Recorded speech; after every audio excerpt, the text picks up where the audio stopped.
Welcome to Reverent and Rebellious, a safe space for faith-based conversations on the things that nobody seems to want to talk about these days. We are reverent, we value truth, we elevate scripture, but we are also rebellious. We shatter myths and we destroy dogma, so jump in. Join us, Logan, Pat, and me, the brother Peter, as we get reverent and we get rebellious. What's up, everybody? The temperature again. Oh, man. Talk about that false fall. I'm telling you, dude. Man, I was looking forward to wearing my long breeches and my nice sweater and everything. And I showed up with a flannel on, and you can't even see it. It's over there. No. Yeah. I had to go with my "He Has Risen" shirt again. So yeah, here we are. I changed it out this week. I put on a new black shirt. A Yeah, new that's good. black shirt. That's good. That's good. Do y'all? I like wintertime better, like cold weather, because you can dress more fly.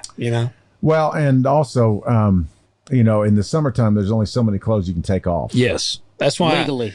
I don't. And I've said this before. When it's like 110 degree heat index, it don't matter how many clothes you take off. You're still hot. Yeah, That's exactly That's right. why I prefer the cold, because I can put on some stuff that's warm enough that I'm warm. Did you hear about those two nuns that were renovating a house? I did not. It was renovating a room inside the the nunnery or whatever it was. Nunnery. And so it was time for them to paint. They had to paint the walls, and they're like, we can't get any paint on our nun clothing. And so it's like, well, it's just us. Let's just take all of our clothes off, put them in the corner. We'll do this painting job real quick, and everything will be fine. Yeah. And so they're painting away, everything's good, and they hear a knock on the door. Who is it? Blind man. Oh, okay. Blind man. What could it hurt? They'll let him in and say, looking good, ladies. Where you want these blinds from? Okay. Gotcha. Okay. Because you get the mental image. Yeah. Holy rollers. Absolutely. What kind of clothes you got on? None. None. Did they call it a nunnery? What is the proper thing? Convent. Convent. Yeah, and their clothes are called the Habit. The convent. Yeah. Their clothes are called the Habit? The Habit. The nun's habit. Mm-hmm. Yeah. Yeah. Interesting. Exactly. I've watched enough horror films to pick up on that. I've watched The Nun, but I don't remember if they say it in it. Yeah, why are you not in your habit? That's what they say to her. Okay. Well, He probably thought it meant something else. yeah, I'm sure I was like, well, I don't know what that means. It's like, well, I quit smoking in the 90s. Yeah. Got to go to rehab or something like that. Yeah. Rehab it. Rehab it, yes. How's your guys' week been? Man, it's been a little bit crazy, but been good. It's been good. Logan, how's harvest going? That's good. I'm down to about 150 to go. Okay. When I get to the end, it's always a bunch of fields. Like I've got all of my big fields are gone, and now I'm down to a lot of moving around. Okay. So, but down to 150. I'm not putting a date on it. Every time I say a date, something breaks down. So Yeah. I might be done tomorrow, or not tomorrow. I might be done Friday. I might be done in January. I'm not saying a date. That's good. So you get to travel the highways and byways in that big combine. Yes. Which is always fun. And I thought about that today. I was telling them off air, I had to move down Brunswick Road. So if you're listening, you're like, I was delayed by some idiot on the combine. Yeah, that was Logan. That was me. Yeah. But I can assure you, as much as people complain about farm equipment on the road, we hate being on the road. Yeah, absolutely. I can promise you, worse than you hate being behind us, I hate being on the road in this thing. For sure. So, that's good. Yeah. Hey, and while you're thinking about that, why don't you hit that like button? Do it. Hit subscribe. Comment. Leave us a comment. We were talking. We might be, kind of been lax in the comments. A little bit shy on comments these days. Maybe they're just so stunned by our, just the way that we're handling this text. Yeah. That's so skillful and artful that they're just, that takes their breath away. Yeah, that's right. That could be it. I think it's everyone's slacking and you're a week behind. That's Pat's belief. It could be something to that. But it doesn't matter, I mean, maybe your fingers are just numb from going back and forth between the Old Testament and the New Testament. Yeah, Yeah. I think it might be I right. was telling them too. I noticed because I'm the YouTube comment guy, and I noticed that last week we didn't have comments as well, but now there are some on last week's So episode. y'all are just catching up, and that's Yeah. good. There's Yeah. absolutely nothing wrong with that. We'll do that and leave us some ratings and reviews. We got, Yes. I saw we gained 1 or 2 on Apple. That's good, but we Yes. still got a long way to go. We're So not till 25 yet. That's right. So get to that magic number, and we'll be good. But we have gotten some really nice reviews, man. we have, man. We were reading some stellar reviews there just a while ago. Yeah. Like a long review. Kind of made us feel pretty good about It did. ourselves. It did. Yeah, absolutely. So, we were called holy and hilarious. holy and hilarious. Well, 1 out of 2 ain't bad. You know what I mean? Yeah, That's a good combo. I like it. Yeah. I like it. I really do. We missed out on a good title for the podcast. Holy and hilarious. Yeah, we went reverent and rebellious. We missed it. Yeah, but that's setting the bar a little too high because, on any given day, I can be holy, but I feel like on my holy days, I'm not that hilarious. Look, I shop at Walmart, And then- so all of my stuff is holy. Well, that's true. That's true. And then days when I think I'm really hilarious, I'm just not very holy. Yeah, So me too. I don't know. Same. I don't know if I could, keep that balance. I feel like those put a lot of weight on your shoulders. It there. really does. Anytime you put the word holy in there. Yeah. Anyway, so here we are in Revelation chapter 5. Yep. Boom. And we're going to get through this whole chapter tonight. And so we focused on chapter 4 last week. Chapters 4 and 5 go together. Mm-hmm. They are very much linked, but it's very interesting because the content is distinctly different, even though it's related. But chapters 4 and 5, honestly, if you don't get some sort of clarity and understanding on what's going on in the throne room, it really skews your view of the rest of the book. Yeah. Because there's some stuff coming up in the next few chapters. This is where it starts, all the weird stuff. That's right. Starting with chapter 6, we're going to open the seals and we're going to hear the trumpets and we're going to see the bowls and all this kind of stuff. And if you don't really have an understanding right here, then you'll get yourself all messed up. I just promise you will. So we're going to go pretty carefully and pretty systematically, but you're going to see some really, really incredible stuff in here. Awesome. So what I want to do right off the bat is just read through all 14 verses. Okay. So you get the scenario, and then we're going to come back and we're going to kind of unpack, take it apart, look at everything. So chapter 5 says, and I saw, now wait, before I do that, remember where we've been. So we had the vision of Jesus in the beginning. John frames that a certain way. Then we get the letters to the churches spoken by the scary dude, Jesus, and so we get the whole critique of all the churches. And then he says the door was left open in heaven. I got to go in and see what's going on in heaven. So the churches are meant to see through John's eyes what's going on in the heavens at this moment. Yeah. Which is, that's what we're supposed to get to. So John describes the one seated on the throne, and we have the living creatures, and we have the sea of glass right around the throne, and we see thunder and lightning and all this stuff. And he's describing everything. And now there's going to be some action in the throne room. Yep. So there's going to be some things, some movements, things starting to happen. So here's what it says. I saw in the right hand of him who sat on the throne a book, a scroll, actually. It's not a book, it's a scroll rolled up, written inside and on the back, sealed up with 7 seals. And I saw a strong angel, mighty angel, proclaiming with a loud voice, who is worthy to open the book and to break the seals? And no one in heaven or on the earth or under the earth was able to open the book or to look into it. And I began to weep greatly because no one was found worthy to open the book or to look into it. And one of the elders said to me, stop weeping. Behold, the Lion that is from the tribe of Judah, the root of David, has overcome so as to open the book and its 7 seals. And I saw between the throne with the 4 living creatures and the elders a lamb standing as if slain, having 7 horns and 7 eyes, which are the 7 spirits of God sent out into all the earth. And he came and he took it out of the right hand of him who sat on the throne. And when he had taken the book, the 4 living creatures and the 24 elders fell down before the Lamb, having each one a harp and golden bowls full of incense, which are the prayers of the saints. And they sang a new song, saying, Worthy art thou to take the book and to break its seals. For you were slain, and you did purchase for God with your blood men from every tribe and tongue and people and nation.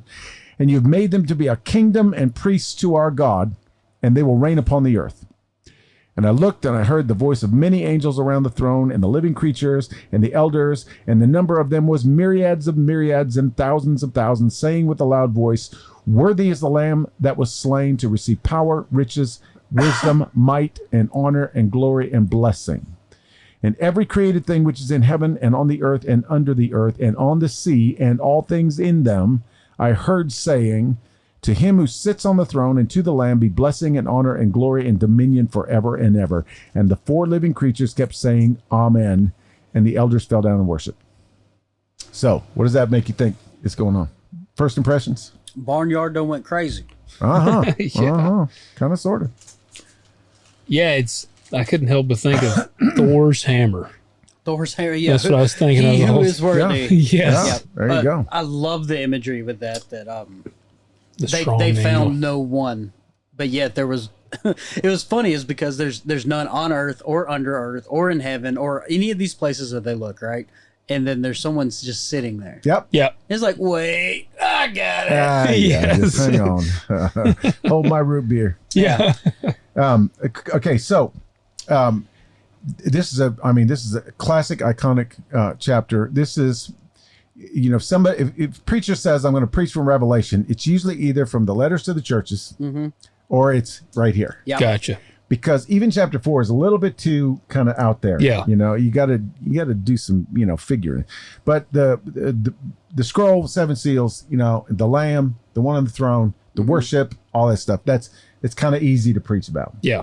But one of the ways that the people have viewed this chapter is they view it as the enthronement of the Lamb. The enthronement of the Lamb. And we're gonna kind of look at the different views of this. But here's the one thing we don't see in chapter 5, and that is the Lamb sit on the throne. that's right. He never sits down. Okay, so this is kind of a little bit of a conundrum. In fact, the Lamb is not actually seated on a throne until the very end, the chapter 22, verse 1. In fact, let me read that real quick. Chapter 22. Verse 1 says, and he showed me a river of the water of life, clear as crystal, coming from the throne of God and of the Lamb. So now you have either 2 thrones or 1 throne combined, God and the Lamb. That's the first time and the only time we see the Lamb actually seated on the throne. So what do we make of this? Well, this says he's between the throne and the 4 living creatures. Yeah, and I'm gonna unpack that too, because there's a little weird language there that will help us understand what it's actually saying there. But then it says in verse 9 and 10 of chapter 5, this new song that they sang, it says, "You've made them to be a kingdom and priests to our God, and they will reign upon the earth." And so you not only not have the Lamb seated on the throne yet, but when he does get seated on the throne, he shares his rulership with his people. That's right. Yeah. Okay. So, straight up, people. This is not an enthronement. So, this is not the coronation of the Lamb. It's not the enthronement of the Lamb. This is not when Jesus takes his place as rightful king of heaven and the earth. This is definitely another chapter when you read. You need to look at the capitalization For sure. because there's a bunch like I'm looking at in chapter 9. Yep. Worthy are you capital, and then for you capital, and even before the Lamb capital. Yes, Capital L. Yep. Well, that's the exactly lion, right. the root of David. Root. 7 he all of it. It's funny. That's one of the big. I mean, for me, it's such a simple thing, but it's a big takeaway that I've had from us. Yep. I've said this many times on the show, but like Pat and Peter are way more knowledgeable theologically than I am. So like I'm learning alongside like people listening. I'm awesome. like right there learning. And that is a huge one for me, is just to actually pay attention to the capitalization. Yeah. The clues in the text, I feel like. Absolutely. And then, as we get into more of this language, you begin to notice little code words as we go along. Mm-hmm. It's like they wake you up and they go, oh, I don't know what's happening here, but something's happening here. Yeah. And it makes you kind of, okay, so now I got to look. Okay, so there's three kind of ideas about what this is. Now, some will say, yes, it's an enthronement. Because in chapter 3, verse 21, it says, to he who overcomes, I will grant to him to sit down with me on my throne, as I also overcame and sat down with my Father on his throne.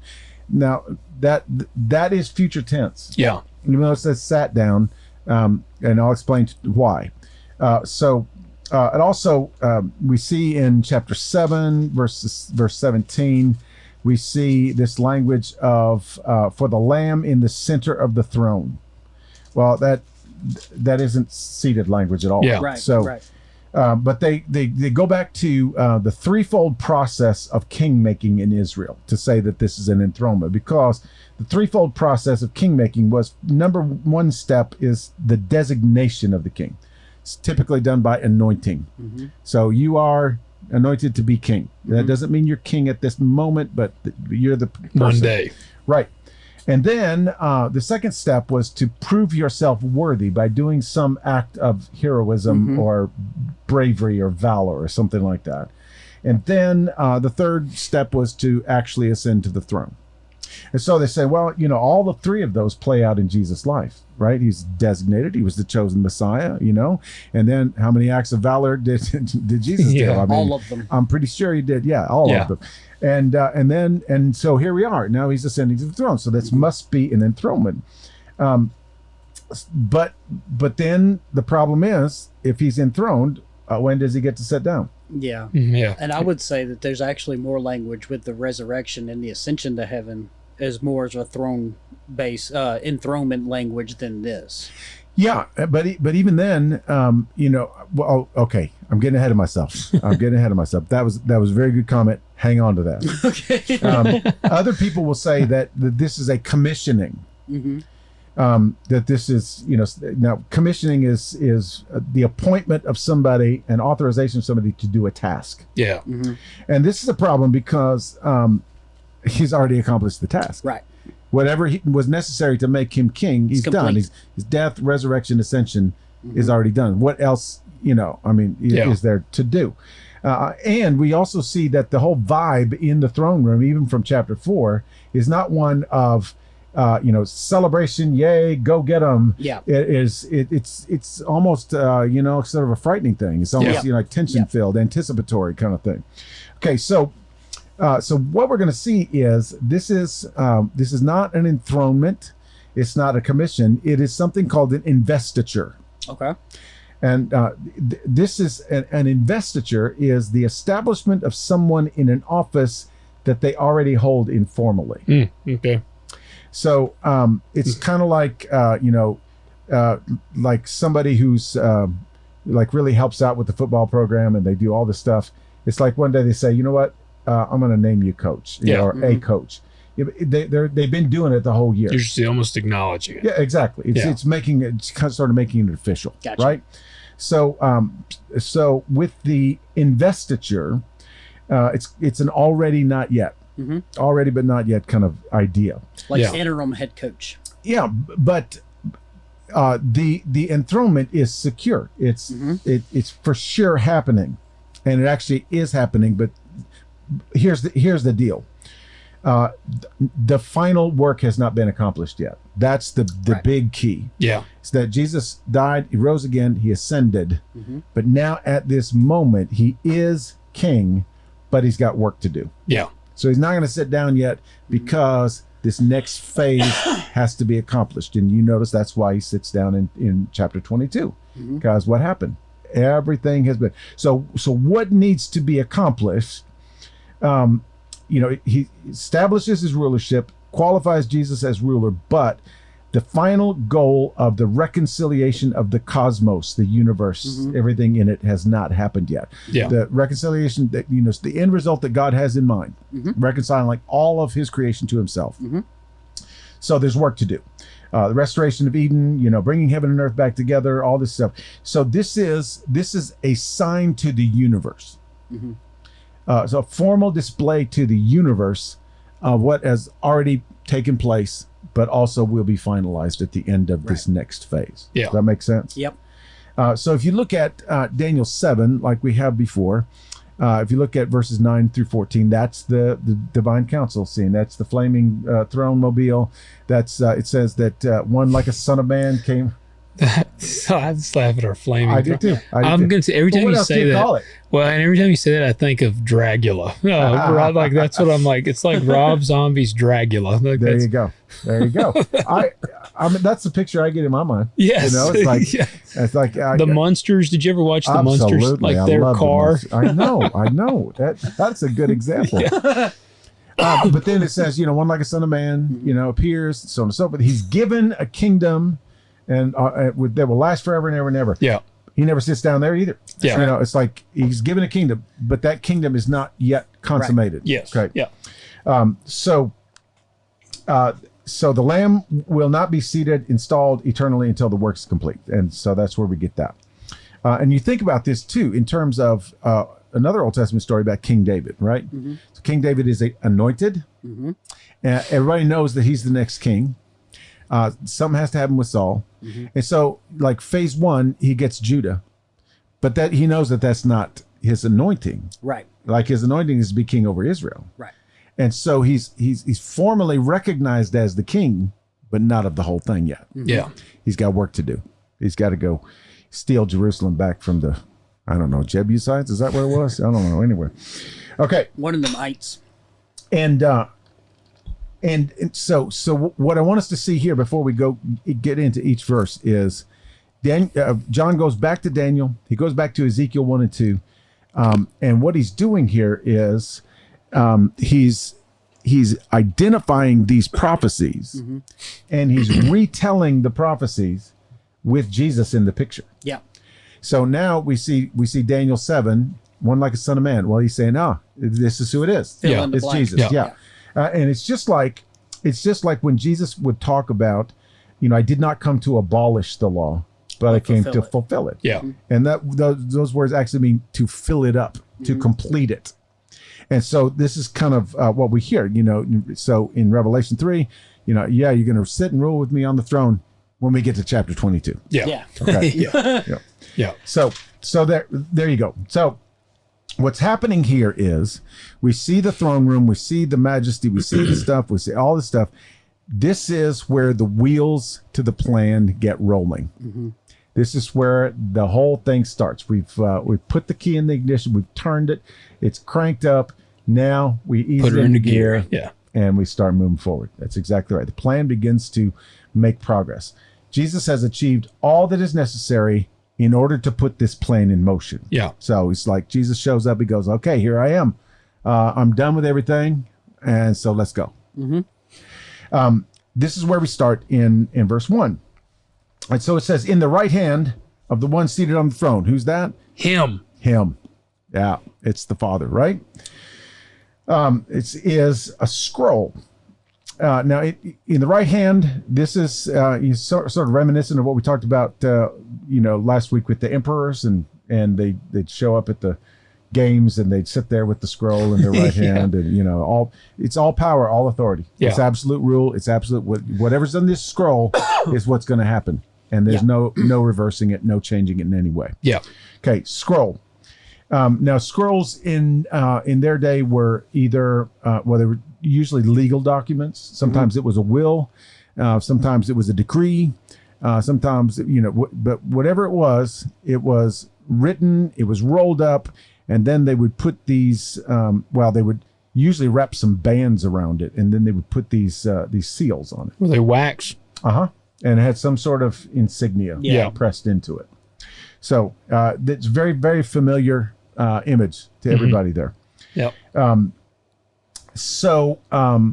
he has this scroll. Now, what this has connotation of is this is not a will; it's a covenant. Mm-hmm. It's symbolic of the covenant. I'm gonna carry out the covenant that I made with you all the way back. Yeah, from the Garden of Eden. Right. Okay, covenant with Abraham, covenant with Israel, covenant. All the covenants, they're sitting here in my right hand, fulfilled. And I'm gonna and so you gotta get this picture in your mind. And this is, by the word, the scroll is biblion, which can mean book, but in this case it means a scroll. Also means Bible, by the way. And it's written on both sides, which is very interesting because you can kind of maybe make out a couple of words. Well, I like that it says no one was able to look into it, and that word is blepo. Yes, it and is. that means discern. That's it. Oh, That's okay. exactly right. Even if they could read it, they wouldn't know what it meant. Right. Okay. Because they don't have the spirits yet?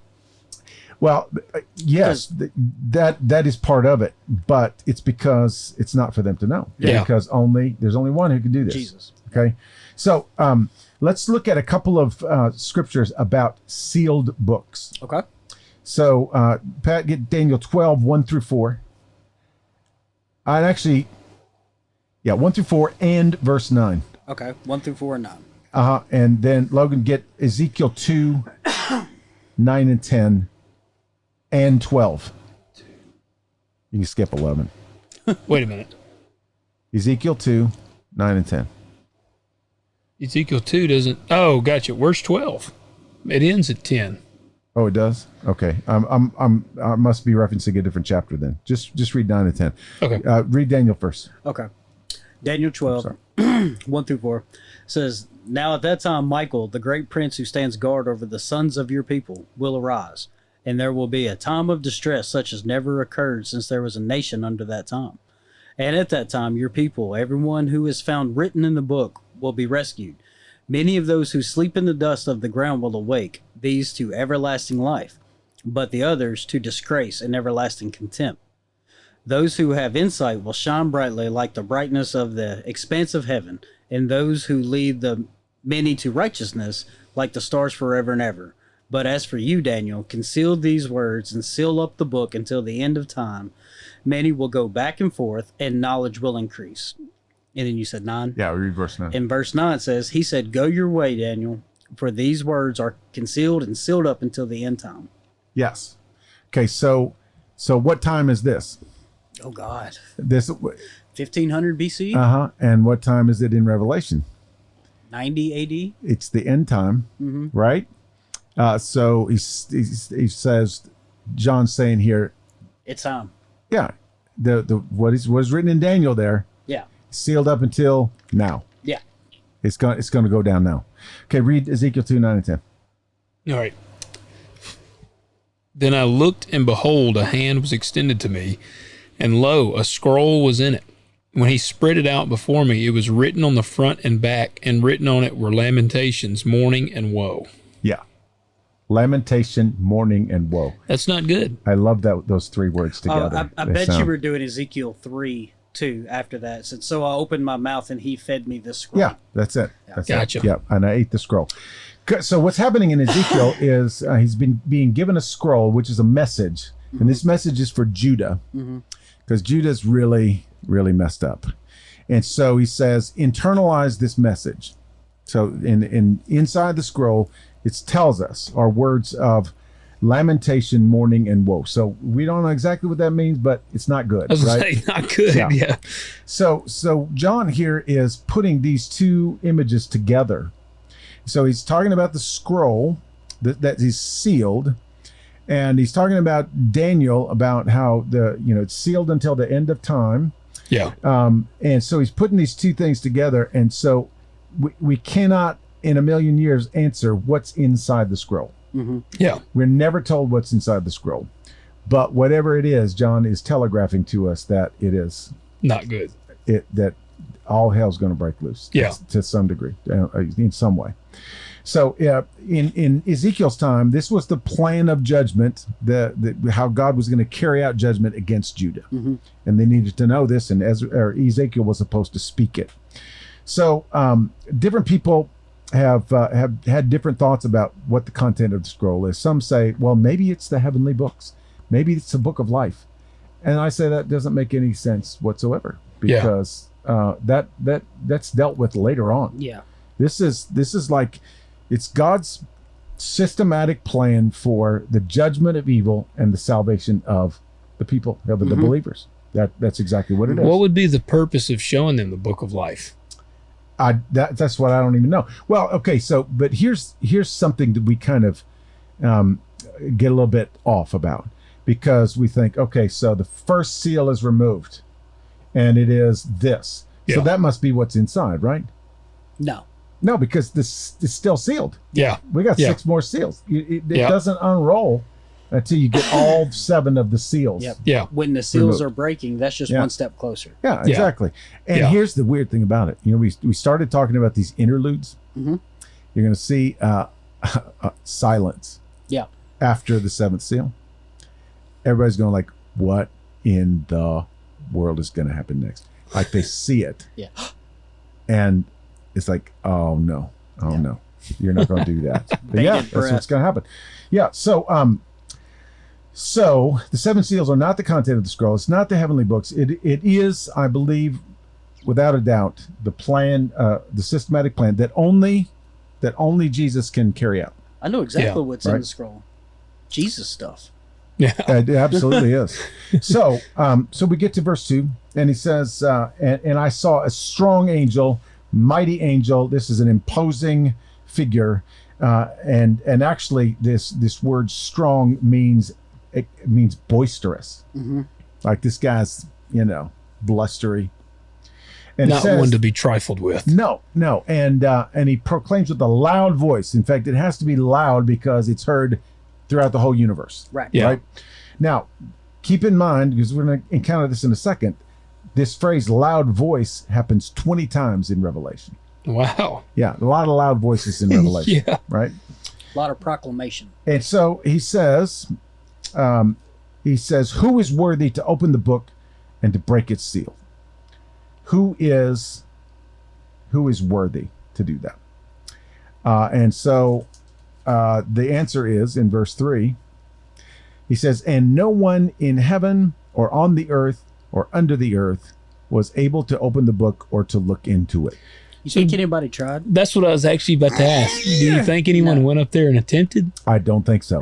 I think everybody just knows. Yeah. But here's the weird thing about it, is because we're in the throne room, right? And so he's the question is not who in this throne room can open that. Right. Who's worthy? Yeah. I mean, obviously God the Father's worthy, right? Yeah. I mean, why doesn't God the Father just open the scroll? Right. Because this is the way God the Father decrees that this is going to go. That he's going to do it through Jesus, the human form of God, and his people. Yeah. Yep. That, And that way alone. Well, and isn't that the way that God 99 times out of 100 does things? Yeah. He just chooses, Yeah. for whatever reason, to partner with people Yeah. through Jesus. That's just the way he set the whole thing up. So that's he's off the table, and he's not talking about everyone in the throne room. He's talking about everyone in the heavens, the atmosphere, and on the earth and under the earth. So he's talking about supernatural celestial beings, humans on earth, and then whoever the demonic forces. I was going to say, when he says under the earth, I'm assuming hell. That's it. Okay. It's the underworld. Yeah. Yeah. Place of the dead. So there isn't anybody in the entire universe. Yeah. He's talking about the 3-tiered cosmology, right? It's all 3. It's the heavens and the earth and under the earth. Who is worthy? And so what this is telegraphing here is, first of all, there's only one chosen. It's where we come back to that Messiah thing, anointed one. Only one person is worthy. But that also means that that the bad guys have no idea. Yep. Yeah. It's like this is all concealed from them. Yep. And I really honestly believe that's a lot of what God is getting at in Daniel. Seal it up. Seal it up. Yep. So they won't know. Because they're not going to know what hit them. Yep. And so, but there's also kind of a reference to, when this goes down, the righteous ones, the believers, will understand. They'll just have an understanding that this is God at work. This is not evil at work. Right. It'll feel evil. It'll look evil. It's dealing with evil. And so, it's kind of like when you spray the hornet's nest, they get very upset. Yeah. And so it feels like evil, but it's actually for your good. Right? Yeah. That also means that that all the wicked will be totally blindsided by this. They have no earthly idea what's going on or what's coming. Yeah. Right. Okay. So it moves on. And he says, and I began to weep greatly.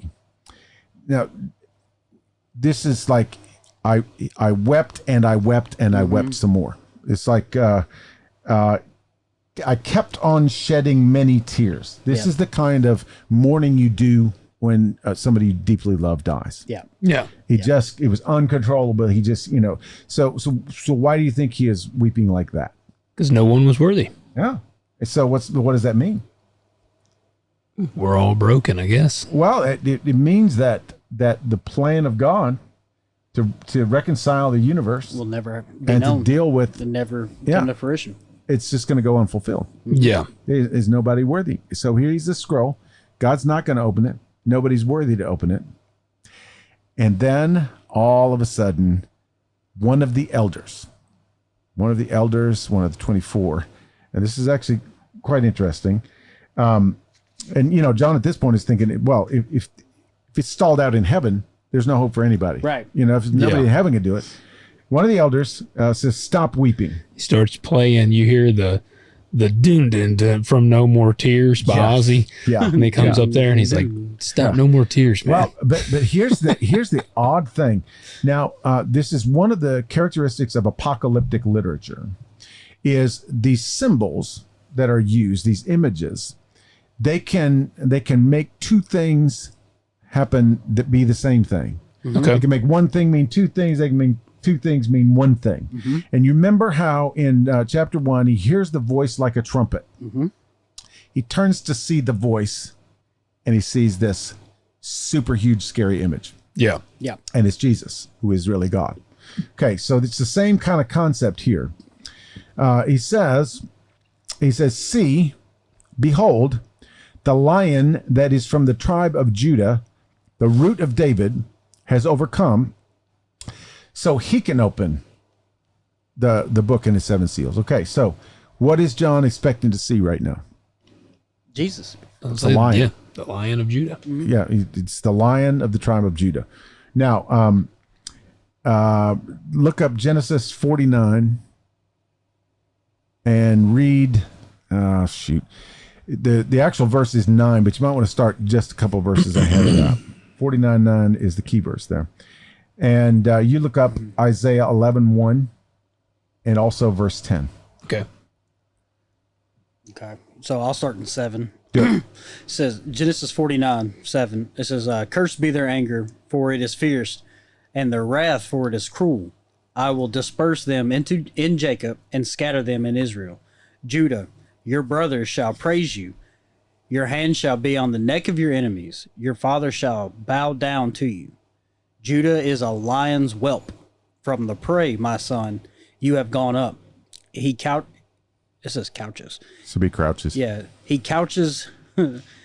He crouches, he lies down as a lion, and as a lion, who dares rouse him?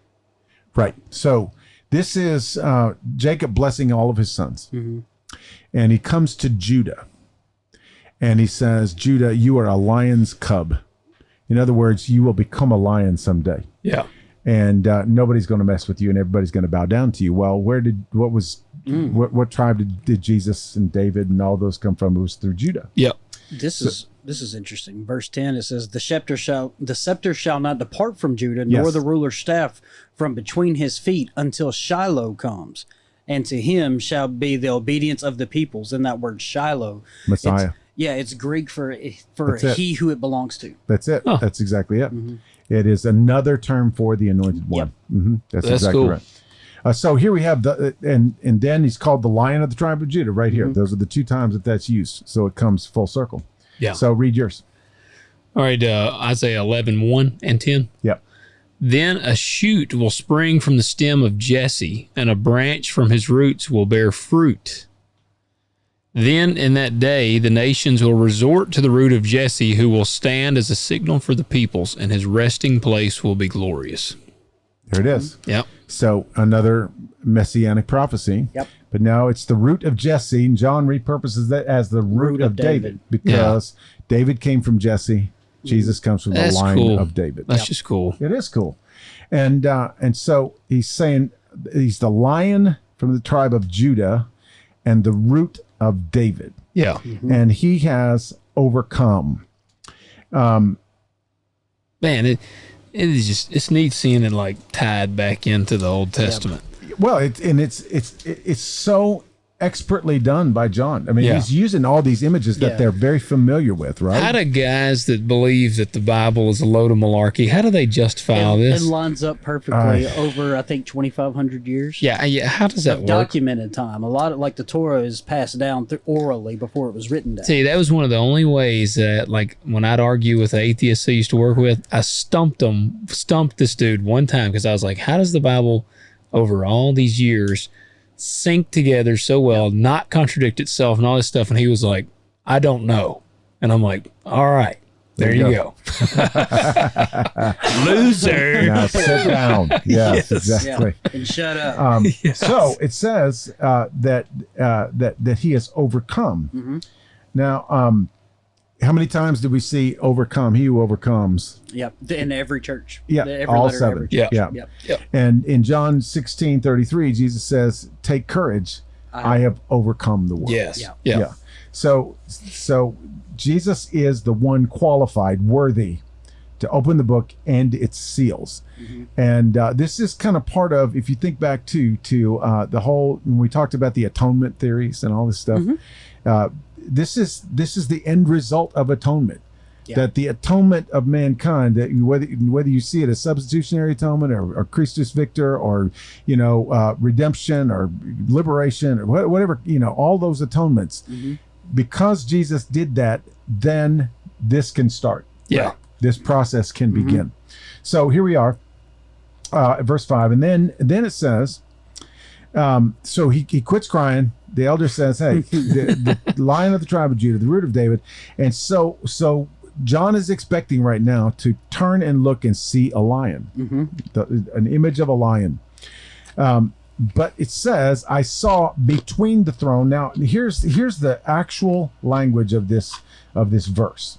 Okay, so you get this picture in your head. It's not between the thrones. It is in the midst of the throne and of the four living creatures and in the midst of the elders. Jesus is now standing in the center of everything. Yeah. So there's a little throne area. Jesus is in the midst of that. The living creatures, he's in the midst of them. The 24 elders, he's in the midst of them. John's making a very big point right now that right at this moment, Jesus is the star of the show. Right. That we're not going to focus on anything else except for, what does he see? A lamb. A lamb. He looks for a lion and he finds a lamb. Yeah. And now, this lamb, this is so cool. This lamb is standing, looking like it had been slain. And actually, the word means slaughtered. Yep. So that brings he's not accidentally killed. Yeah. Like He's intentionally. dead. Yeah. He's been slaughtered. But the interesting thing about this is the word that is used for lamb here. The word here is arnion, A-R-N-I-O-N. And this word for lamb is used 29 times in Revelation. 28 of those are about Jesus. One of them, in chapter 13, verse 11, is about the beast who tries to look like the lamb. It's a counterfeit lamb. I False bet it's prophet. not. I bet it isn't capitalized. I'll bet it's not. Look it up. Let's look it up. Which one? 13? 1311. 1311. Yeah. 13:11. All right. Yeah, not capitalized. Not capitalized. Then I saw There you go. another beast coming up out of the earth, and he had two horns like a lamb, and he spoke as a dragon. There you go. That gave him away, right? Boom. Because lambs don't speak like dragons. That's true. Very true. Yeah. See, there you go. Okay. So this is the interesting thing about this word lamb. There's only one time in the rest of the New Testament where the word arnion is used for lamb. Because you think, oh, well, lamb is everywhere in Scripture. What about here's the Lamb of God who takes away the sins of the world? That's not the same word. Yeah. That's the word amnon. I see. Okay, so there's a cool reason for this. Because arnion is more, it is not a sacrificial lamb, like a ceremonial sacrificing lamb. That's amnos. Okay. That John used. So he says the Lamb of God who takes away the sins of the world. This is going to be the sacrifice for atonement. Yeah. Right? What he's talking about here in arnion, it has the connotation of the Passover lamb. So it's not about the ceremonial sacrifice. It's about deliverance from death, deliverance from oppression, deliverance from slavery. Because you remember the Passover, they all had to slit the lamb's throat at the same time at night, and they had to put the blood on the doorpost, ironically in the shape of a cross. Yeah. Right. You know, and that was the purpose of the Passover lamb. It was not for a ceremonial sacrifice for uncleanness. It was so the angel of death would pass over. Yeah. And that's exactly what the connotation is here. Now, this if you don't get anything else, you got to understand who the lamb is, because it just sets the trajectory for the rest of the thing. Okay, so here's the interesting thing. I'll get this first. The lamb has 7 horns and 7 eyes. Now it says that the 7 eyes are the 7 spirits of God sent out into all the earth. Capital S spirits. It has connotation of the Holy Spirit, but also of the Elohim that roamed the earth. Yep. It's the same eyes that the church, the lampstands have. Only Jesus has the eyes of the Lord, right? Gotcha. And so he sees everything. He has access to everything. He understands everything. The 7 eyes, which are the spirits. Okay, so, but he also has 7 horns. Now I could go through all the verses about the horns. You've obtained for yourself a horn of salvation. Yeah. It's only authority. It is supreme authority. Yeah. We'll see the horns of the beasts later on. Yeah. All that stuff. But John wants us to know that there is one who has 7. What's the number 7 mean? Complete. Divine, complete. Yep. Fullness. Yeah.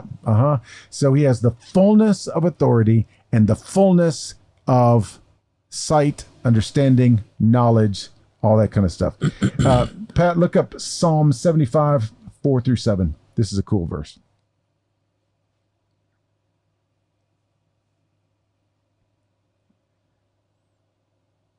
I said to the boastful, do not boast, and to the wicked, do not lift up the horn. Do not lift up the horn on high. Do not speak with insolent pride. For not from the east, nor from the west, nor from the deserts comes exaltation. But God is the judge. He puts down one and exalts another. There it is. That's the horn. Yeah, you don't get a horn. Aww. You want a horn, you can't have a horn. Can't have one. Nope. Only God is the one who lifts up and puts down. And he ends at, and all the horns of the wicked he will cut off. See, there you go. But the horns of the righteous he will be lifted up. Boom. Yeah, you got it, man. Okay. So now, but it's a lamb that appears to have been slaughtered. Yeah. So we kind of get this idea Kind that of gory. Yeah. And honestly, the first image that comes to my mind is weak. Yeah. You know, Well, I mean, a lamb is a weak animal. I know. It's like, yeah, this poor, cold, tired, scarred up lamb. Yeah. But there's so much more to this image, and this is one of the reasons why he uses the word arnion. Now, I'm not going to get into all of the word study stuff, but I was very, very fascinated. There is a Greek root to this word, arne, which means servant. So that helps us to get a little bit more complete picture of this lamb. Yeah. But also, if you look at, and I don't remember the exact word because I didn't write it down, but its Aramaic equivalent sort of coincides with the pantheon god system of the time, which often used sheep to depict deities. Okay. So the Aramaic equivalent of arnion can also mean rulership. I don't even know why, but it does. And my friend Michael Heiser says, don't ignore that. Okay. Because these words can mean more than one thing. They can have more than one shade of meaning. So, on one hand, yes, it is a lamb who is a nonviolent creature. This lamb has been slaughtered. He bears the scars of being slaughtered. You can tell that he's been slaughtered. But also, he's a servant. Yeah. And he's a ruler. Mm-hmm.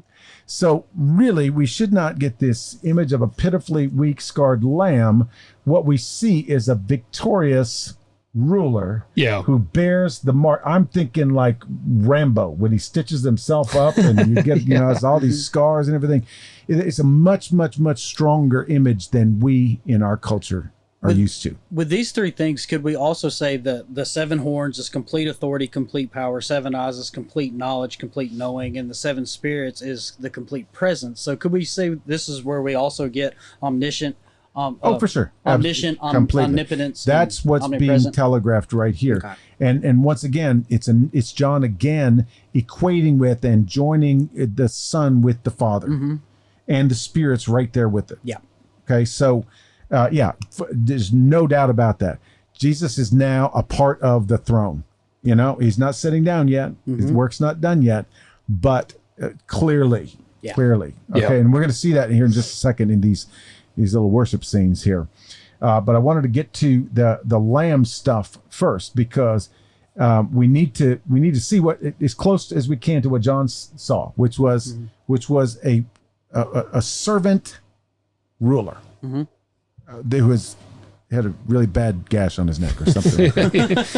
So that's where we are with that. Do you think when it says like lamb here, do you picture an actual lamb, like he was in the form of a lamb, or do you think that's just how they're describing it? I think that's a descriptive word, just like lion. Yeah. So I think what John is trying to get us to is we expect a lion to overcome. Because lions are powerful.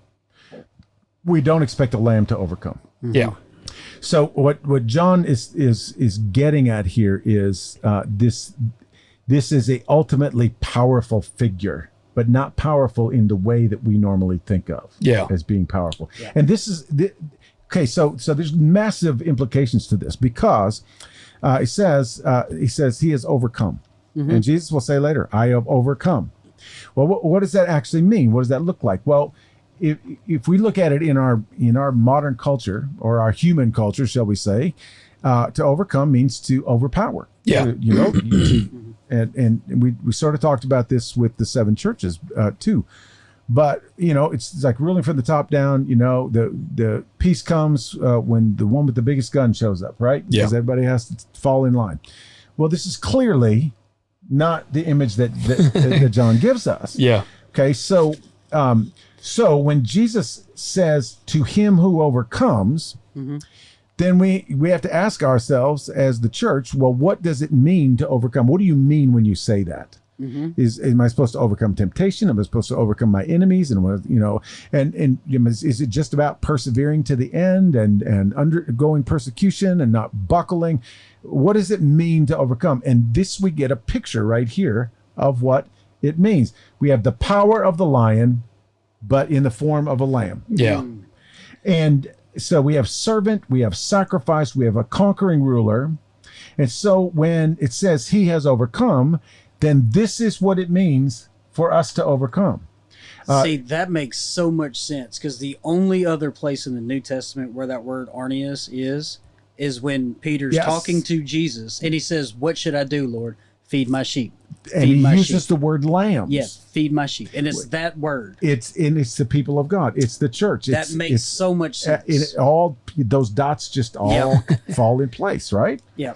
And so that's what it means to overcome, because Jesus defeated the powers of the enemy by dying and then being raised back to life, being vindicated, and then ascending to the heavens. Well, what are we called to do? What did we just study in Ephesians? That we die to our old self and we come alive again in our new self, and then we are seated with Christ in the heavenly places. Yeah. That's what it looks like for us to overcome.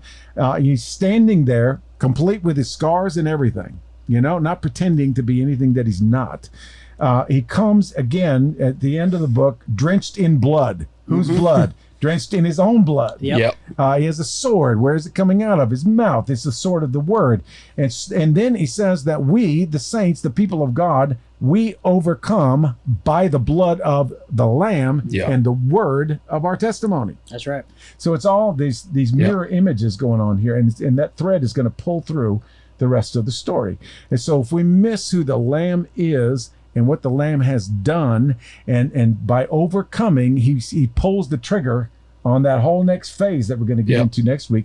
That is an amazing thing, because we are called to do the same thing. And when we fulfill the commission that Jesus gave us on this earth, then Peter says we hasten the coming of the Lord. Was that 2 Peter 5, 2 Peter I think 7? somewhere in there. But I know he says. I love, though, that we act like Jesus is not the lion, though, because he says, behold, the lion. He is the lion, but he chooses.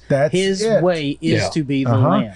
He has, in fact, you think about this. I actually did a little, I preached a little bit about this, but talking about power. And in the Sermon on the Mount, when Jesus says, if a man... Blessed are the meek. Well, but also when he says, if someone requires you to go 1 mile, then go with him another mile. Yeah. It's like that was a whole image of, a Roman soldier could grab you off the side of the road and say, hey, my horse is tired.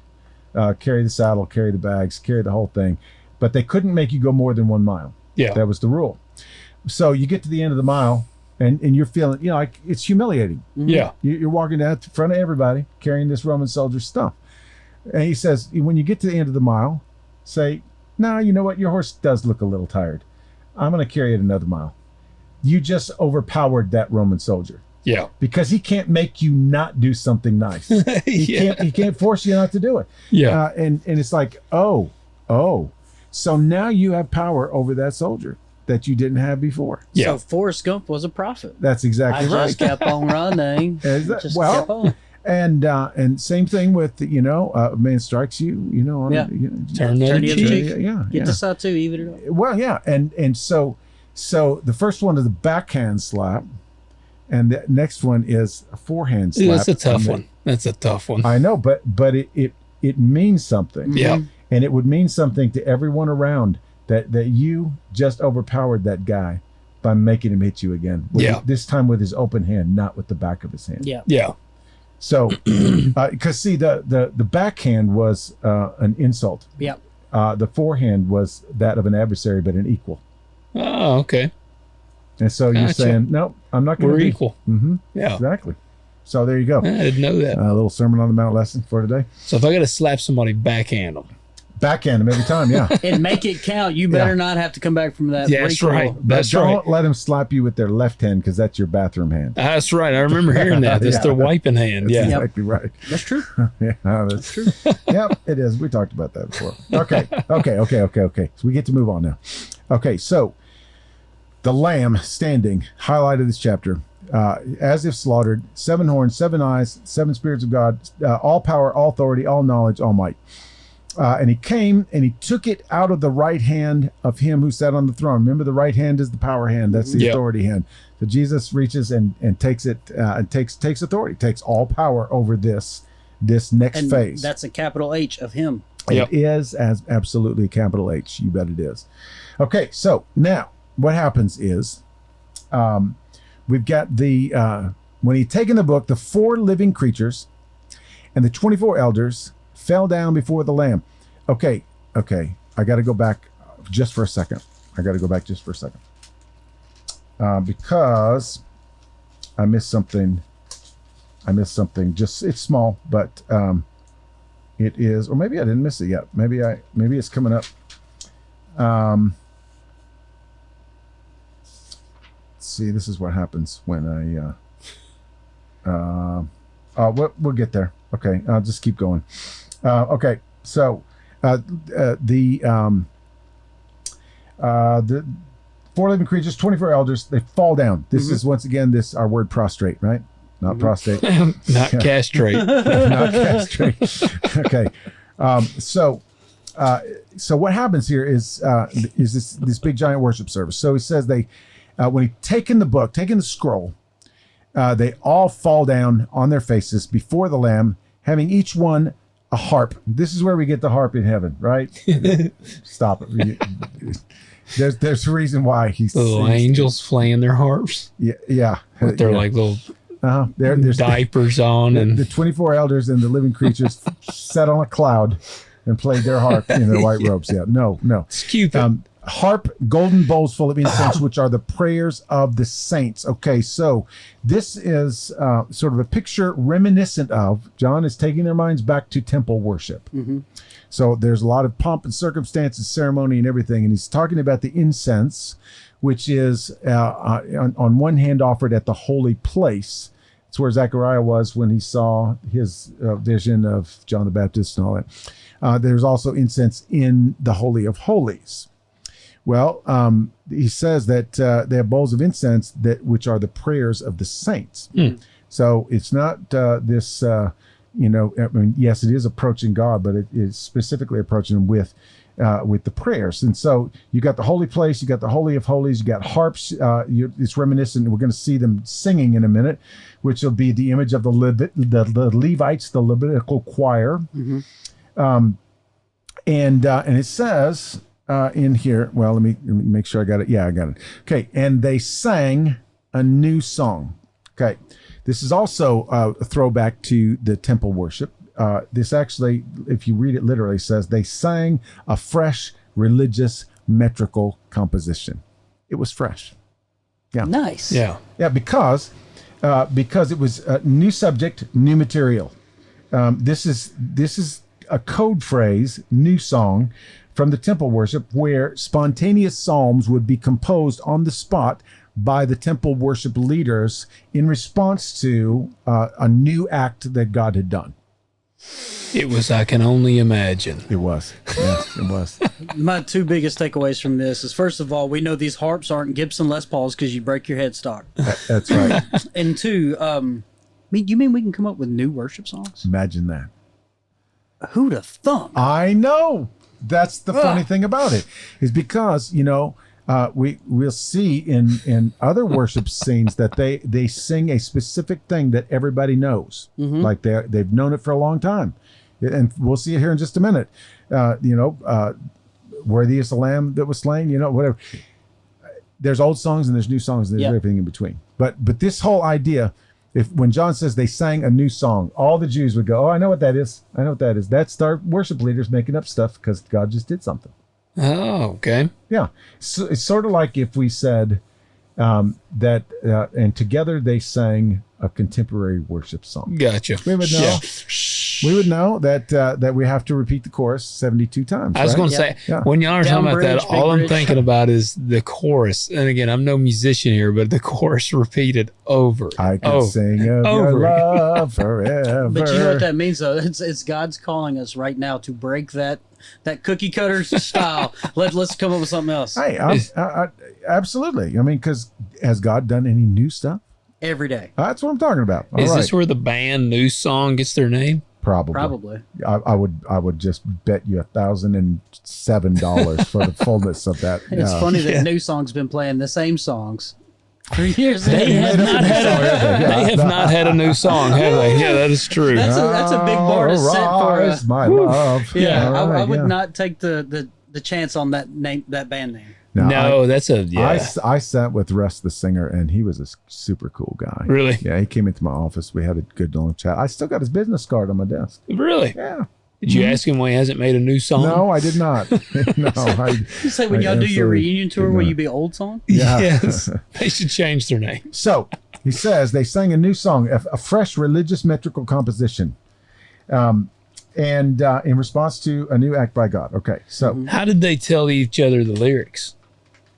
I'm assuming that whoever wrote it, they just go, okay, sing it like this, and then they just sing it. Yeah, doesn't say. You think they got like a holy projector in heaven? They might. Yeah. I mean, can you not project stuff in heaven? I mean, Yeah, I would think. it probably just appears in front of everybody's Yeah, eyes automatically. It's just there. Yeah. Well, the choir It's like- only comes in on the chorus, and the chorus is really right. easy. well, but that's the interesting thing is now this new song is also very reminiscent of the Song of Moses, the song about the Exodus coming through the Red Sea, liberation, deliverance from slavery and death.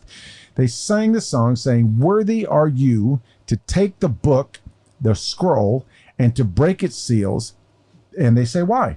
They say, you were because you were slain and you purchased for God with your blood men from every tribe and tongue and people and nation. Now, this is a really cool thing. I discovered this evening. So there's a little bit of controversy. There's a textual issue. The King James Version says, "You purchased us." God's version, the New American Standard, 1995, Preach. says you purchased men. NIV says you purchased people. And the reason this is important is because it's the 4 living creatures and the 24 elders. Now, if the 24 elders are singing, "You purchased us," then that makes the 24 elders humans. Okay. We have to know for sure that they are humans. Why would the elders be human? Well, you remember, it's like we sort of speculated that they might be the 12 apostles and the 12 leaders of the tribes of Israel. So we went back and forth, and we ended up, landing on that they're spiritual beings, and that we will be added to them, symbolic of the Old and the New Testament, 12 and 12, and all that kind of stuff. And I think we're right on that. Yeah. But here's the interesting thing about it. You want to know how it reads literally? It reads literally, "You purchased to God out of every tribe and nation." Oh no, I've left out a word. "You purchased to God by your blood out of every tribe, tongue, and nation." So it just leaves it out. It's nothing. There's no. In fact, there's a little symbol there that sometimes means the. So you purchased to God by your blood the out of every tribe. Yep. It reads very confusing. It is very confusing. I thought I was going to get slick, right? Like I was going to get ahead of Peter. I looked it up in Greek, and it's just "pass," and it's that phrase, "from the every little- tribe and tongue." Exactly. Yeah, it's like That's there's nothing here. And you see that little squiggle there, and it mostly means the. Only we're not sure if it means the all the time. So we don't, So that poops on everybody's theory. Well, except that when you say, I purchased from that basket of eggs. What did I purchase? eggs. Yeah, exactly. Am I an egg? No, I didn't purchase myself. Yeah. So if Jesus purchased from, then it's the same concept there. Yeah. But you can see how, if you are a Bible translator, and you didn't just buy into that whole, little g God thing, Yeah. you would go, nah, I think it's us. I think Yeah. it's us. Plus, King James was translating not from Greek, but from Latin. Yeah. And so there's probably, a non-Elohim person translating from Greek to Latin. Well, you know? you couldn't have done it in Latin because they would have burnt you at stake. There you go. See, you're a polytheist. Yeah. Anyway, so if it is you purchased people, then it opens the door very wide to the elders might be. Now he says in this commentary angels, but we know that the word angel does not exist. Now remember we talked about that. The word angel was a made-up word from angelios, which means Messenger. yeah, every time. Every time. It's just messenger. Yeah. It doesn't mean white-robed, winged characters. They could be if they wanted to be because they're shapeshifters, but they're messengers. They're messengers. And so the elders could be messengers, or very likely they are above the angels, which they are spiritual beings which are created by God, but have higher status, which are Elohim. That's what I believe we're looking at here. Yeah. I believe that that it's, like we said before, not all the apostles are dead yet. Yep.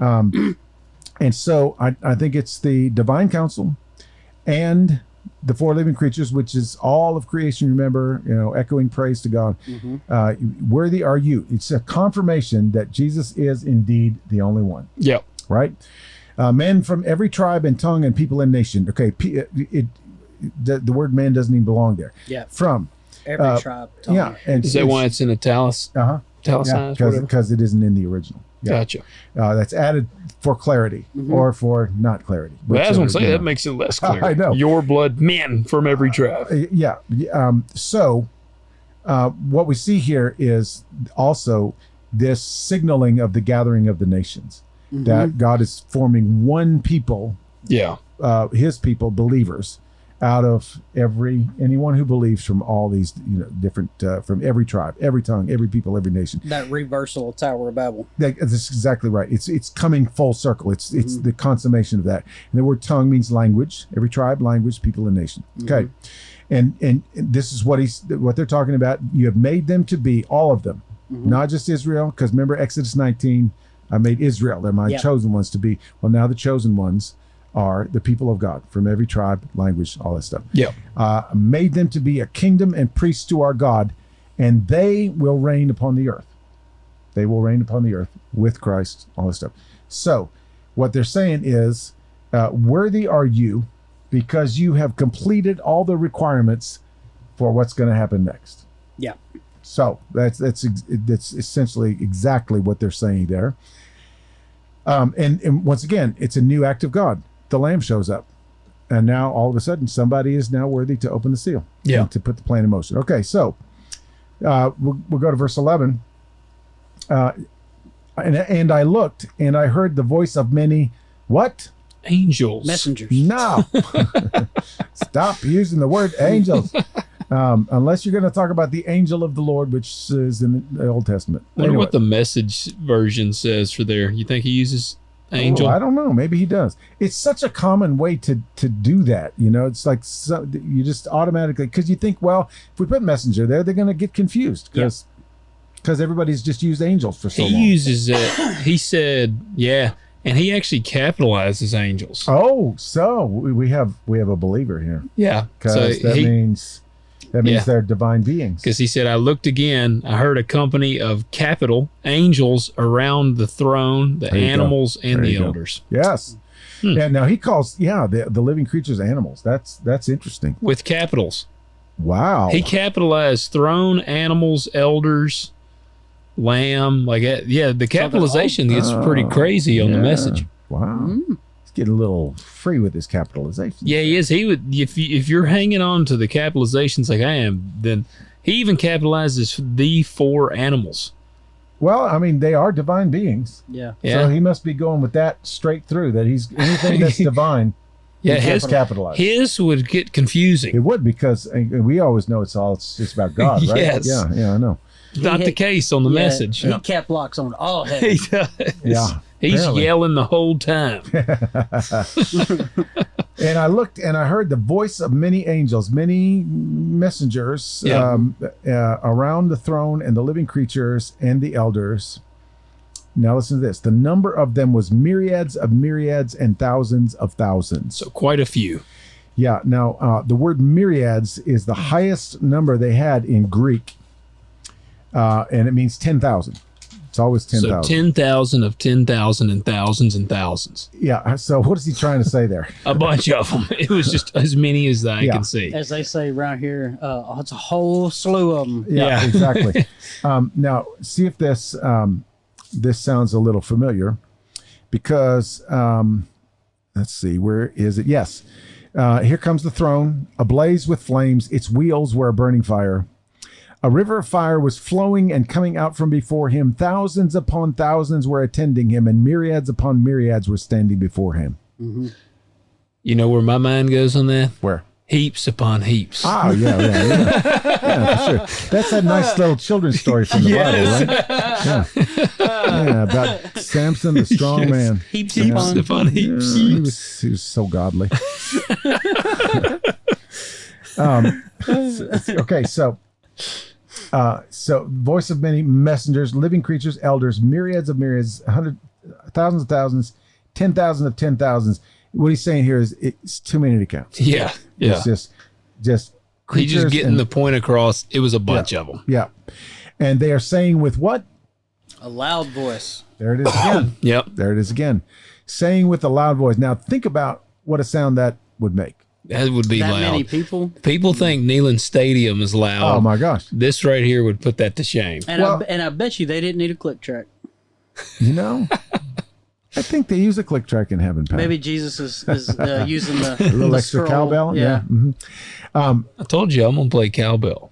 So you not only have all of the saints with the and you got the messengers. So some of these boisterous messengers are Really belting it out there. and the elders and all that stuff, and they say, they don't sing, they say with a loud voice, "Worthy is the Lamb that was slain."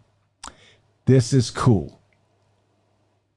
Count how many blessings here: to receive power and riches and wisdom and might and honor and glory and blessing. 7. Can you imagine? Who would have thought? There it is 7. right there. Yeah. So, and see, that's the cool thing about it, because they don't have to say all of those. Yeah. Power, wealth, wisdom, might, honor, glory, and blessing or praise. They put 7 there because It's complete. This fullness. is what John is saying. I mean, I like this enormously loud sound. Yeah. Yeah. And it's the fullness of you. I mean, you can't get any fuller, more complete Yeah. praise Yeah. than what they're doing at that point. And they do this, look at this, in response to what the elders and the 4 living creatures sang. Mm-hmm. So you have these worship leaders making up a new song, singing it, and in response, it explodes. Yeah. I mean, just deafening Yep. explosion. I don't know if you have ears in heaven. I don't know, but I'm guessing you probably do. It's all joyful noise. Oh, it's incredible. I mean, it's the way that John puts this together. I mean, it's like when you look at it, it's like, oh yeah, why did I not see that there was 7 right there? Yeah. And you see all these superlatives, and I'm wondering to myself, I thought this when I first read it and studied through it. What if we actually did that in church?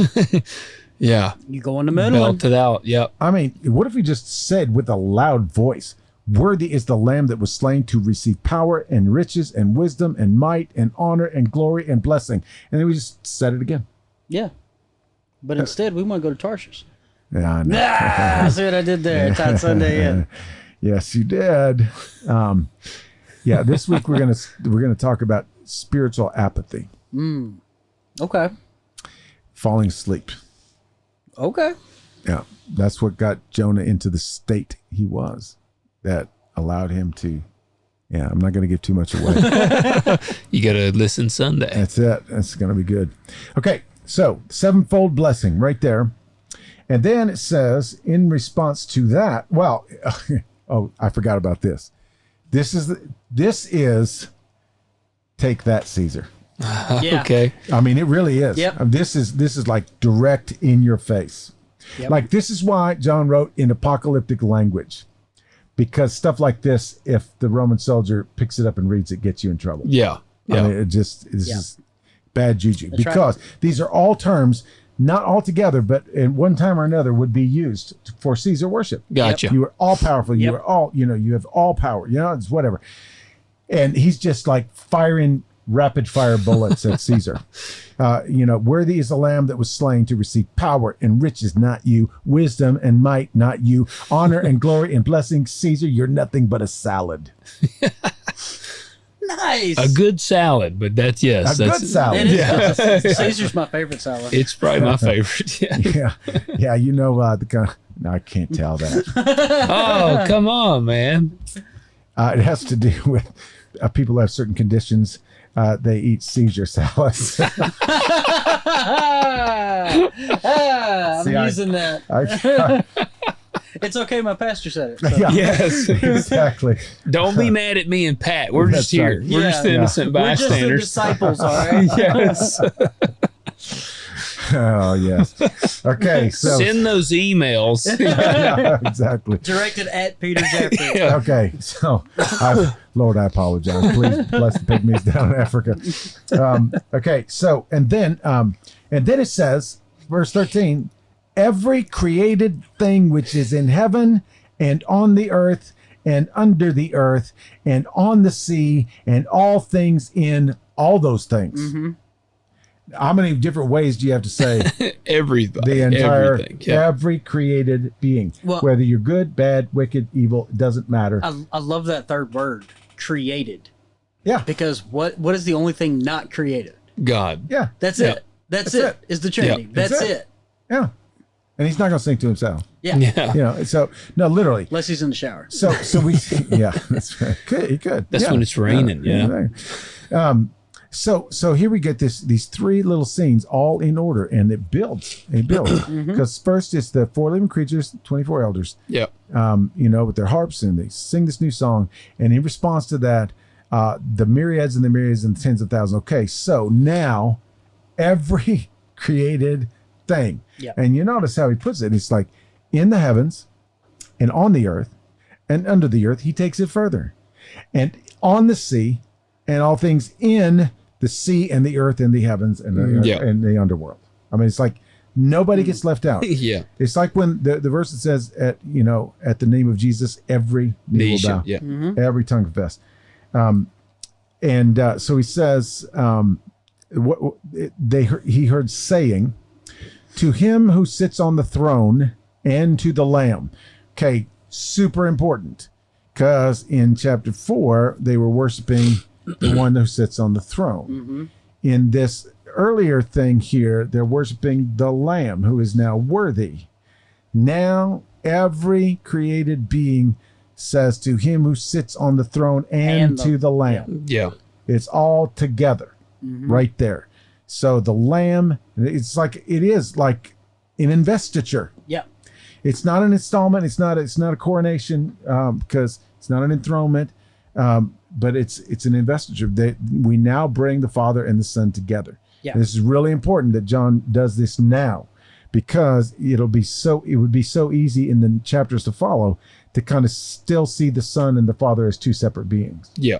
And so he wants to make sure and put them together in the middle of the throne. To him who sits on the throne and to the Lamb be blessing and honor and glory and dominion. Yes, rulership forever and ever. And then, as if that weren't enough, the four living creatures said, Amen, and the elders fell down and worshiped. Okay, let's just do it one more time. Yeah, let's do it. Run it One more back time. again. Yeah. Yeah, so they're just like, hey, watch this. Amen. Boom. Yeah. Yeah. That's it. And so all you alien believers out there, it says everything, even in the heavens. That's it. There you go. That's it. So, All the yeah. aliens. Yeah. Even absolutely. Mars Martian. Yeah. Larry Yeah. Norman was right. Yeah. Yeah. And when he's talking about the every created thing, the idea there is that God has ultimate rule, the last word over even the wicked, even the unclean. Even it's just like everything. How cool would that be, though, if you could just say a praise to God and someone said Amen, and bam, we're going to hit it again. We got worship again. Yeah. How cool would that be? Oh, my That would gosh. be. Well, I suppose if you were this huge, scary creature with eyes all over, and you had the figure like a lion or like a ox, Yeah. people would pretty much do what you said, wouldn't they? Yeah. Yeah.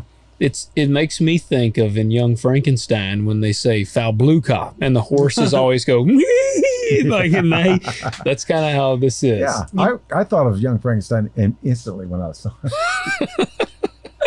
I figured you did. You know what this made me realize too is because I've always read this with the knowledge of what's coming in chapter 6 and all that. Right. Could you imagine the anticipation that's building up in this scene right now? Yeah. That's the thing. And so when you put chapters 4 and 5 together, I mean, you just think about this. Okay, so here's John. Somebody left the door open in heaven, and Jesus says, "Hey, come on up here. I got something I want to show you." Yeah. Okay, so now John is describing this whole. I mean, it's what does it start with? The one who sits on the throne. Yeah. And the carnelian and the jasper and the rainbow and the four living creatures and the elders, and it's a throne room, or it's a throne room, it's a temple, and it's a courtroom. Yeah. John knows it's a court. I mean, decisions are being made. Yeah. And so here they are. They're all set up. Well, we're just missing one person. He's running a little late. Yeah. got caught in traffic. Maybe the Prince of Persia got him slowed down a little bit. You know? Yeah. So John starts bawling. Well, but exactly. Yeah. It's like, come on, John. And then it's like the elder goes, hey, Watch stop this. weeping. Yeah. Yeah, exactly. Yeah, quit your crying. And he says, yeah, the lion's coming. He's, you know, it's like, oh, okay. I want to see the lion. Oh, it's a lamb. It's a slain lamb. It is a lamb with scars. And, you know, we're going to find out he's got a tattoo on his thigh. So, yeah, but I mean, really, you watch the progression of this, and then you imagine yourself that you're one of those little house churches, right? Yeah. Oh, you know, you're in Pergamum or one of those, you know, and this is being sort of acted out in front of you, and the drama is unfolding. Well, how do you feel about just the tension and the anticipation in that throne? Oh, I can't imagine. Yeah, I mean, I just can't imagine. Especially if you already know what all the symbols mean. Yeah. Like, Yep. some things we have to guess a little bit. Yeah. But It would have been perfect context for their them. mind is going. I mean, they're flashing images from Isaiah and Daniel and Yep. Ezekiel and Zechariah and the eyes of the Lord. They know what all that stuff means, and you're going, oh my gosh! It's safe to say that everyone's paying attention. Yeah. You know what Yeah. I mean? They're like, Yeah. what? Yeah, they'd be on the edge of their seat, I feel like, yeah. Yeah, and you know, of course, then we're going to start in chapter 6 with all the seals. We're going to open the seals, and we're going to find out exactly. We're never going to read what's inside the scroll, but we're going to see the effects of the opening of the scroll, and that's what all these seals signify. Is like this is what happens as the plan begins to be put in motion. This is going to come happen, and this is going to happen, and this is going to happen. This is how you know all this stuff's going down. Yeah, and it really.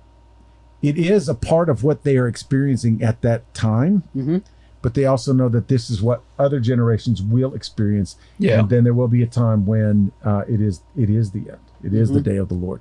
And so they're going to go like, okay, so much of this makes sense right now, but also we can see that there's going to be a beast here. There's going to be a beast there. There's going to be, you know, and it's going to come like, you know, in waves until that actual final day when Jesus comes on the horse and, you know, does the thing in the Battle of Armageddon, which isn't much of a battle at all. And then, you know, here comes the promise, and that's it. So how you feeling? You know, I'll tell you, I feel like for John, he had to be glad that he was told to write it down. Because you imagine, like, what if he'd been like, come here, I want to show you this. And then he's like, but you can't tell anybody. Exactly. That would be awful. Here's the weird thing about it, though, is there are there's I think it's earthquakes or something like that. He sees them, and God says, "Don't tell anybody about that one."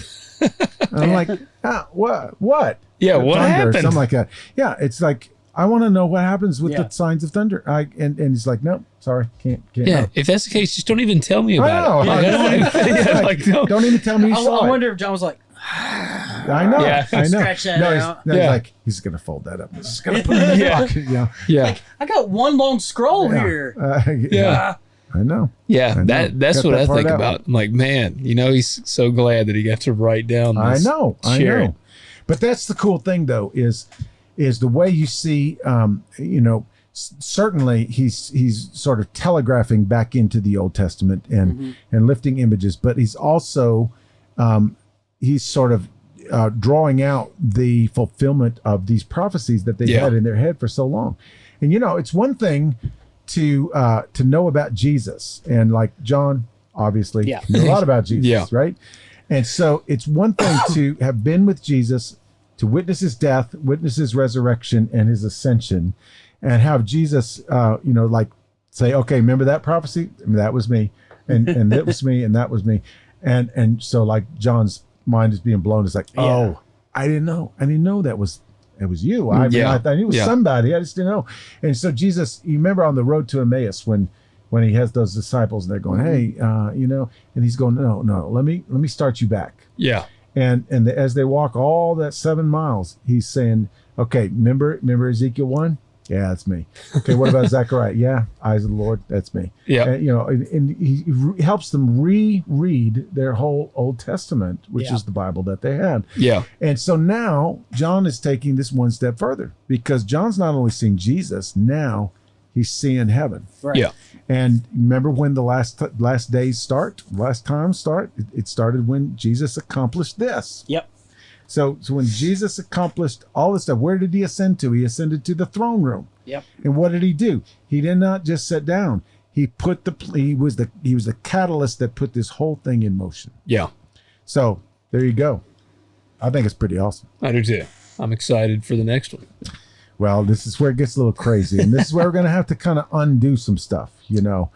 because we got, We start breaking seals. yeah, we got different colored horses. We got Not Wizard of Oz style. no. Let's see, we got martyrs. Let's see what else we got. Oh yeah, Terror. Yeah. We got the blood moon. Yeah. The horror. The horror. Yeah, and and it ends with earthquake and all this stuff. So we're gonna figure out what that means. Honestly, when you kind of knowing what we know now, now as we move forward, it's going to be a little bit Easier to connect the dots and make it Makes some sense. Yeah. Yeah, it is. We're not going to talk about Taiwan. And we're not going to talk about Ukraine or China. China. It's all about Russia. Yeah, exactly. We'll talk about Putin for sure. Oh, yeah, absolutely. Yeah, The bear. Yeah, it's the bear from the north. Yeah. I thought it was it's gotta because be. we did this on Tuesday and it's usually Taco Tuesday. Yes. Oh, yes. Yeah, and then there'll be like a surprise outlier. Comes from nowhere. It's be like Zimbabwe or something. How come Zimbabwe isn't mentioned in Revelation? Where do they play, Yeah. Anyway. All right, so let us know what you think about all this. Chapters 4 and 5 are just the best part of the whole entire book. It is really quite amazing. I love just putting all the pieces together and looking at how John just does his thing. So let us know if you learned something new, if you were enlightened in any way. If you've just written a new worship song because of what you just read, let us hear it. If it's good, if it's not, just keep it to yourself. Yeah. Like the Thunder Visions. Yeah, that's one of them shower songs. Yeah. Yeah. God gave me this song. Yeah, because he didn't want it. Send it to Peter, and he'll send it to all of his friends, and you'll be famous in a couple of weeks. Just a couple of weeks, because I got them connections. That's right. That's right. So that's As far as comments goes, catch up, Mustard. Come on, give us something to talk about. We need Yeah. to. We need to. Yep. And take it a little bit of time. And it is Pastor Appreciation Month. Oh, well, there So you go. you could appreciate by doing that review thing. It'll take you about 2-3 minutes, but that'll be 2 or 3 minutes well spent, because I will be so appreciative of your appreciation. How many reviews have we got thus far? 15. We got 15 on Apple and 19 on Spotify. So we need 6 more on Spotify, and we need 10 more on Apple, and you know who you are. Okay, yeah. In Pat's terms, that's like 3 rows of the congregation. Come on. Yeah. It wouldn't take nothing. No. And you know what? I guarantee it's that left side too that you Gotta always be. talk to. It's got to be the left side. It's gotta be. gotta I know.